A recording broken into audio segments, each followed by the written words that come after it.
আল জান্নাতু তাহতা আকদামিল উম্মাহাত, সুবহানাল্লাহ বলেন না। উম্মতেরা রে, তোমার জননীর পদনিচে তোমার জান্নাত। বলছেন কি আমার নবী, কি বলেন? এই জন্য এক সাহাবী নিয়ত করেছেন, আল্লাহ পাক যদি আমার মনের বাসনাটা পুরা করে তাহলে আমি জান্নাতের চৌকাঠের মাঝে চুমা খাবো। কোথায় চুমা খাবে? জান্নাতের চৌকাঠে। জান্নাত কি দুনিয়া না পরকালে? জান্নাত তো মানুষ মারা যাওয়ার পরে, হিসাব নিকাশ হওয়ার পরে দুইটা স্থান, একটা জাহান্নাম আর একটা হইলো জান্নাত, ঠিক কিনা?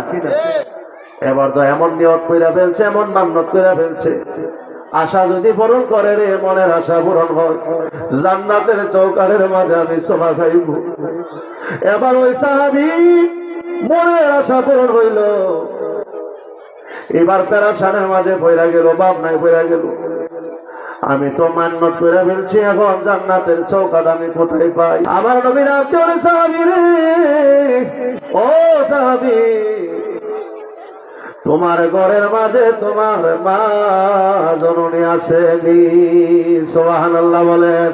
জান্নাতের চাবি আমার মা, মা গো, জান্নাতের চাবি আমার মা।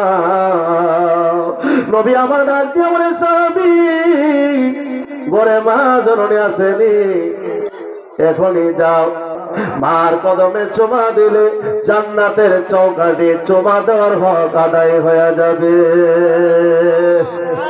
মাটা কেমন জিনিস? সাধারণ। জান্নাতের চৌকাঠে চুমা হয়ে যাবে মা জননীর কদমে চুমা খাইলে। তাইলে মা জননীর কদমে চুমা খাইলে লাভ আছে না? আল্লাহ রাসূল রাজি হইয়া যা।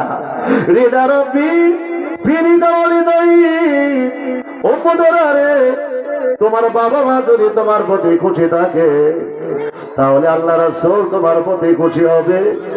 ওয়াসাগাত রব্বি ফি সাগাতিল ওয়ালিদাইন, আর বাবা মা যদি তোমার প্রতি নারাজ থাকে, তোমার প্রতি যদি কোনো কষ্ট থাকে, তাহলে জানিয়ে রাখিস রে, আল্লাহ রাসূল তোমাদের প্রতি নারাজ থাকবে। জীবন থাকতে মা বাবার কষ্ট দিও না। দেওয়া যাবে? এত বড় সাহাবী আর মার বাধ্যর কারণে তার জবান দ্বারা কালমা শরীফ বের হয় না।